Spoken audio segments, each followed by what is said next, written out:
একটু এগিয়ে গিয়ে দেখতে পেলাম গোলাপ লাগানো হয়েছে, যেগুলো কিন্তু লাল টুকটুকে কালারে ফুটে আছে। চারিপাশে গোল করে ইট দিয়ে মাঝখানে লাল কালারের আরও একটি ফুলের গাছ লাগানো হয়েছে। লাল কালার ছাড়াও নীল রং এবং অন্যান্য কালারের ফুলের গাছ কিন্তু এখানে লাগানো আছে। পেছনের দিকে রয়েছে দোলনা এবং ছাত্রছাত্রীদের বসার জন্য সারিবদ্ধ ছায়াযুক্ত ছাউনি।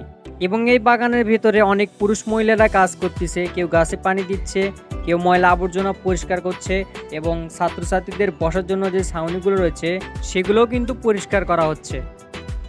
এটি হচ্ছে উত্তরবঙ্গের অন্যতম প্রধান একটি সরকারি স্বাস্থ্যসেবা ও শিক্ষা প্রতিষ্ঠান, যেটি 1992 সালে প্রতিষ্ঠিত হয়েছে এবং এই মেডিকেল কলেজটি সিলিমপুর বগুড়া ঢাকা রংপুর মহাসড়কের পাশে অবস্থিত।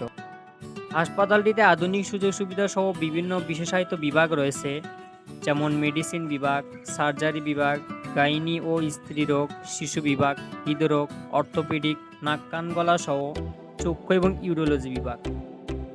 বর্তমানে হাসপাতালটি 1200 শয্যা বিশিষ্ট এবং এখানে 24 ঘন্টা জরুরি সেবা, ICU, operation theatre, blood bank এবং প্যাথোলজি ল্যাব সুবিধা রয়েছে।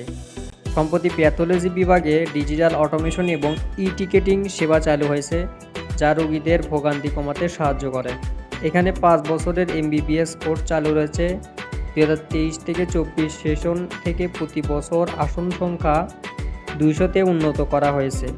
এছাড়াও বিভিন্ন বিষয়ে পোস্ট গ্রাজুয়েট, ডিপ্লোমা, এমফিল এবং এমডি কোর্স করার সুযোগ রয়েছে।